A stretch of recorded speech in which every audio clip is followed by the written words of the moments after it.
Hey everybody, OK Fixer here. Well, it took me about 2 hours to get where I am now, so what a mess. Anyways, I've kind of got the car lifted, and I did it with some wooden blocks, and I put a wooden block underneath the front there.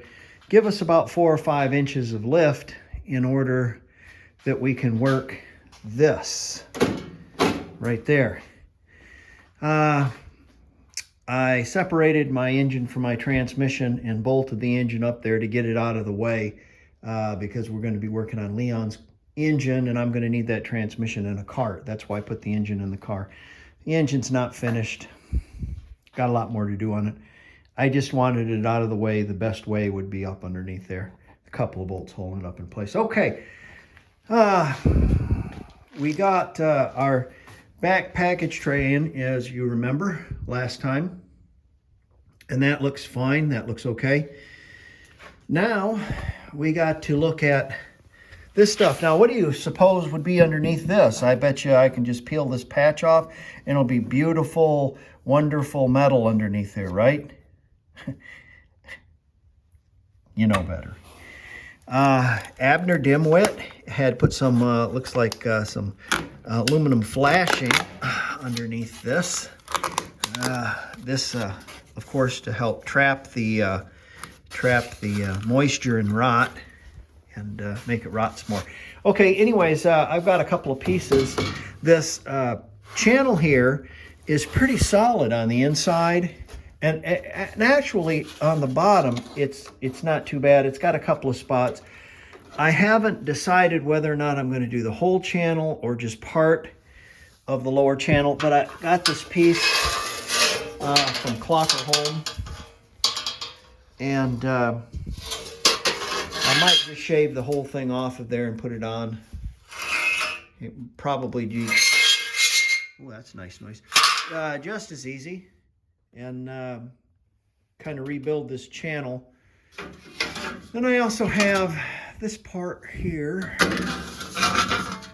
and this is our running board bolts, and it's just absolutely a lovely part. It's got lovely bends to it, and we can cut all that rod out of there and put that piece in there. Should be just beautiful.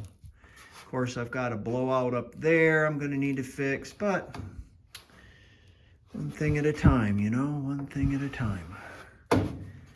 So, but the inside of this heater channel doesn't look too bad. The other side doesn't look too bad either. Not too bad. Usually they're just crumblies.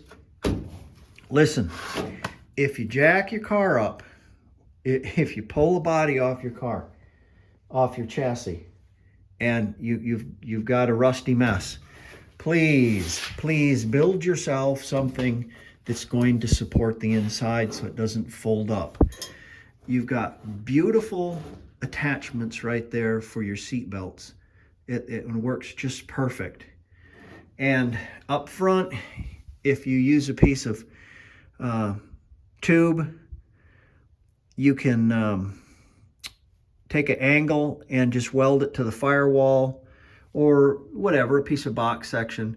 I also have some uprights here that unscrew and support, so I got a couple pieces of stick up underneath there, but it's got a lot of support, and it works really nice. Bolts together, you unbolt it, you can slide it back together. It works for, you know, you can keep this for a lot of cars, and then your landscape timbers, of course, go through, and it's much easier. Anyways, I've got it supported up with some blocks so we can get up underneath it and have a look. Also, give us a quick and easy, because we just came up, reference points as to where our bolts will go. But we must be very careful about that, and we have to have them lined up properly. So that's something to look into. Okay, well, I'm going in tonight, but with the magic of video, it will just be, okay, let's see what's under here.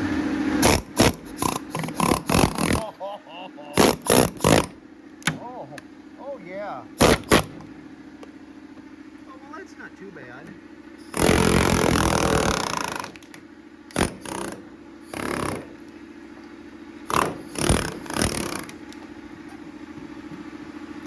Whoa, whoops! Oh, oh my! Look! Oh no! Oh, I went right through. Look. What in the hell is this? All right, of course, the less you have to do, the better, but also the less cutting, especially in this area, and well, that's blown out, but that area, the better, because you've got the door to think about. I'm probably not going to take the sill off of this. I'm probably going to put the seam right here on the edge, and I'll tell you why. That's nice and solid. The only part that's rusty or gone is right here. Putting the whole thing in there means I have to weld these, and it's a possibility of me not getting the door right. So I don't want to do that. Also, if you look underneath, and we will look underneath, you can see the blowout right there, but as you go down, it's okay. So we got about a 2-foot section here that's blown out, and I'm probably going to cut that piece and put that in there because the rest of my heater channel's good. We'll just clean it all up and she should be fine. Just got to make sure all the nuts or all the holes for the bolts are okay. So I'm probably just going to put that section in, just a piece, and I'm probably going to cut that right along that edge right there. Cut that right along that edge, cut the whole thing out of there. You'll be able to get in there and scale that pipe. See, that's another thing here. This is a heater channel, right? But the heater channel doesn't transfer the heat. What transfers the heat is the pipe inside. So we got to make sure the pipe's not rotten inside. So if we cut this whole section out right here, we'll be able to get in there and scale that all with the scaler, and we'll be able to see what we have.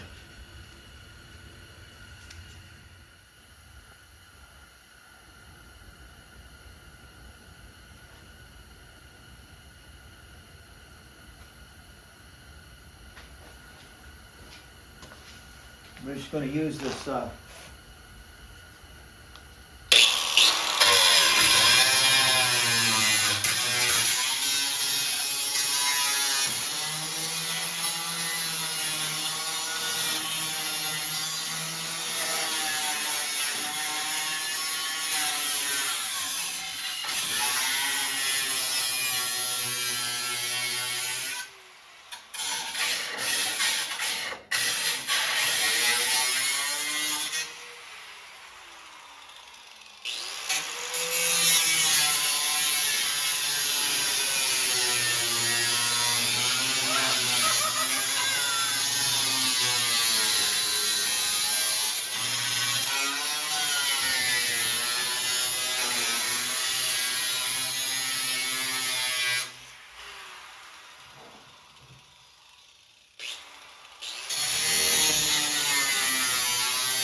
Oh man, you guys are having to listen to that? Oh jeez, I'm sorry. Sorry. Let me get done